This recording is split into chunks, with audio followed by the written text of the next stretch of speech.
Alright, roasted tomato and garlic soup recipe time. What you need is olive oil, Italian seasoning, black pepper, salt, sugar, tomatoes, tomato paste, garlic, thyme, rosemary, red onion, beef broth, or veggie broth if you're making it vegetarian. Heat your oven to 375 on the convection setting if you have it, and line 2 baking sheets with parchment paper. You want to take your tomatoes, cut ½ inch thick in slices, and add them along with the garlic, red onion, thyme, rosemary, salt, pepper, and drizzle with olive oil. Throw those in the oven when ready, and then add to a saucepan the red onions cut ½ inch thick in slices with olive oil, and cook on medium-low heat until translucent. Once the onions look good, you want to add 2 tablespoons of tomato paste and about an equal amount of crushed garlic, and mix that all together, still on medium-low heat, until such time that it smells good, like, the raw flavors of the garlic and the tomato paste have been cooked out. Then what you want to do is add 2 tablespoons of brown sugar to the mix and cook it till it starts looking sticky on the bottom of the pan. That'd be a good indication that everything is starting to caramelize nicely, and that's what you want.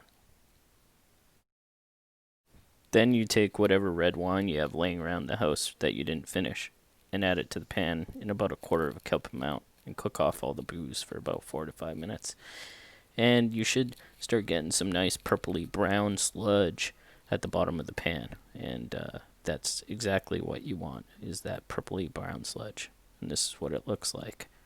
After you got your sludge on going, you add about a ½ cup of beef broth or veggie broth so that you can make your soup base. After about 25 to 30 minutes, your tomatoes and garlic will be ready in the oven. So pull them out and remove everything and put it into a blender, making sure to take out all the stems from all of your herbs because they don't taste very good.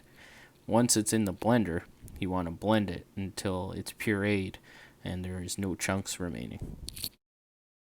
So now you're in the finishing stage. Take your mixture out of your blender, add it to your soup base, mix it up, and add about 1.5 cups of beef or veggie stock.